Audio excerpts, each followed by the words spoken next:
Bonjour à tous et bienvenue dans ce nouvel épisode de Digital Feeling. Je suis vraiment ravie de pouvoir répondre à vos questions lors d'un épisode et je vous remercie vraiment de jouer le jeu, c'est ce qu'on appelle le build in public. Vous me posez vos questions, j'y réponds lors d'un épisode et ça nous permet d'avoir une conversation à travers ce podcast. Et aujourd'hui, je voulais remercier Ingrid de m'avoir posé une question que nombreux de mes clients se posent également, donc vraiment ça tombe bien, merci Ingrid. La question était, faut-il garder en tant que solopreneur une page professionnelle LinkedIn? Alors c'est une excellente question puisque évidemment ça demande du temps, donc c'est chronophage d'avoir des pages LinkedIn. Déjà de mettre à niveau son compte, donc d'avoir un profil LinkedIn qui soit optimisé, ça veut dire avoir une bannière qui représente son activité, une photo de profil qui soit professionnelle, un titre qui soit parlant. Après, évidemment, d'avoir rempli toutes les cases qui sont proposées sur les profils LinkedIn. Là, on parle d'un profil optimisé. Avoir également des recommandations de vos pairs, ça vous permet aussi d'avoir un crédit supplémentaire sur votre profil LinkedIn, un petit peu comme les avis.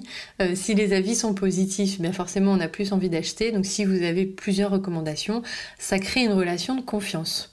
Et ensuite, d'avoir deux pages, donc un profil personnel sur lequel on peut parler de son activité professionnelle évidemment, et si on est solopreneur, souvent ça suffit d'avoir une page personnelle, enfin son compte personnel, et de pas forcément créer de page pro. À mon sens, vous créez une page professionnelle pour ajouter un petit crédit supplémentaire, j'ai envie de dire, puisqu'en fait c'est toujours bien de dire je travaille chez, et quand on clique on arrive sur la page pro LinkedIn. Après, ça permet d'avoir deux axes de communication. Vous pouvez communiquer sur votre profil personnel vos aventures professionnelles, vos clients, des retours sur expérience, un petit peu peut-être les coulisses de votre situation d'entrepreneur ou de solopreneur. Et la page professionnelle peut servir, elle, à poster du contenu qui sera moins conversationnel et plus professionnel, dans le sens où on peut rester sur des tips, sur des cas d'études, des choses qui seraient un petit peu plus dans l'analyse et moins finalement dans la conversation. Évidemment, ce n'est absolument pas une obligation d'avoir un profil perso plus une page pro. Ça reste chronophage, il va falloir faire vivre deux canaux sur lesquels vous allez avoir une communication différente avec des angles différents. Donc à faire si vous faites un post ou deux posts par semaine sur votre profil perso et que vous voulez faire un post par semaine sur votre page pro, c'est tout à fait envisageable et ce ne sera pas si chronophage que ça. Il faut juste se dire que c'est vraiment un exercice dans lequel vous avez deux communications différentes.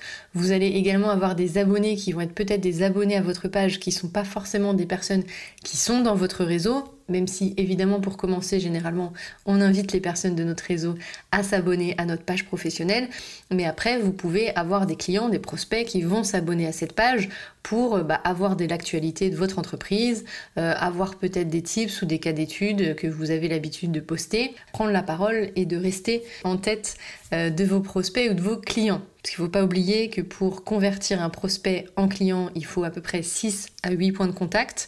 C'est-à-dire qu'il faut que ce prospect soit potentiellement exposé à 6 ou 8 façons dont vous allez vous exprimer. Donc ça peut très bien être un post en perso, un post sur votre page pro, un épisode de podcast, un emailing qu'il aura reçu. Ça peut vraiment être différents canaux. Ça peut être le rencontrer à un événement. Ça peut être plusieurs posts en fonction de votre stratégie, mais voilà, il faut quand même créer cette relation et ensuite la nourrir, la garder pour pouvoir espérer convertir un prospect en client. Donc vraiment à faire, si vous avez du temps à y consacrer et que vous avez un intérêt pour votre business, d'avoir deux angles de communication qui soient assez différents. Là oui, il faut ouvrir une page pro. En plus, c'est gratuit. Si vous avez une communication qui va vraiment se différencier sur l'angle perso, les coulisses, etc. et puis l'angle pro, vous pouvez lancer cette page pro. Vous pouvez aussi lancer une page pro si vous avez pour projet de faire grandir votre entreprise.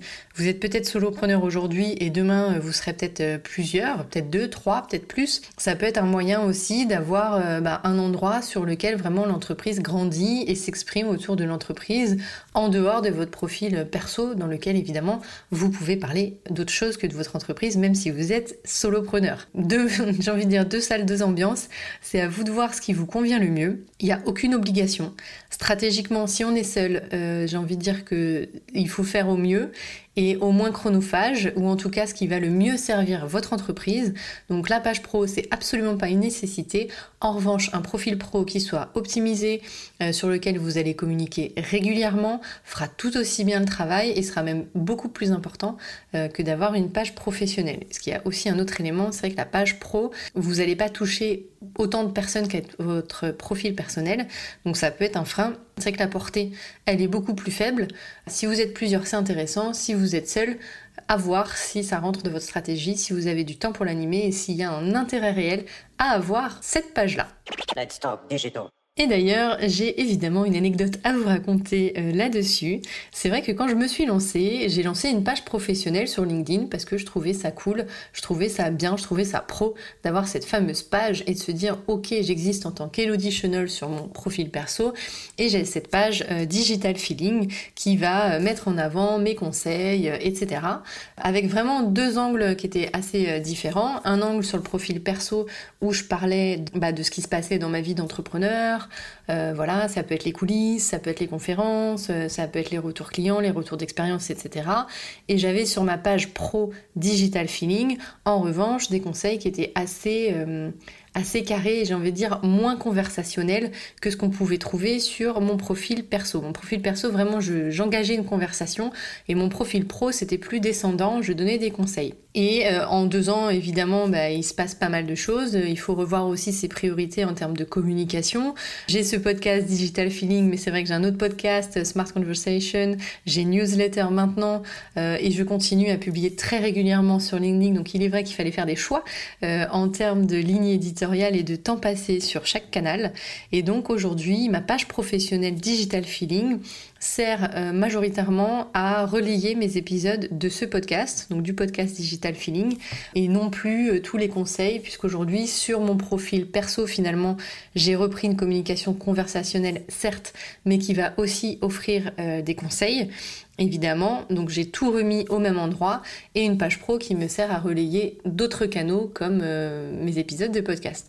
Donc c'est vraiment à vous de faire vivre comme vous le souhaitez votre page professionnelle à partir du moment où l'angle et la communication correspondent à la stratégie de communication globale que vous voulez mettre en place. Voilà Ingrid, j'espère que j'ai répondu à ta question sur page pro en tant que solopreneur. Évidemment, si vous avez une question, je suis disponible sur LinkedIn, donc envoyez-moi vos questions ou vos messages directement sur LinkedIn et j'y répondrai avec plaisir lors d'un prochain épisode.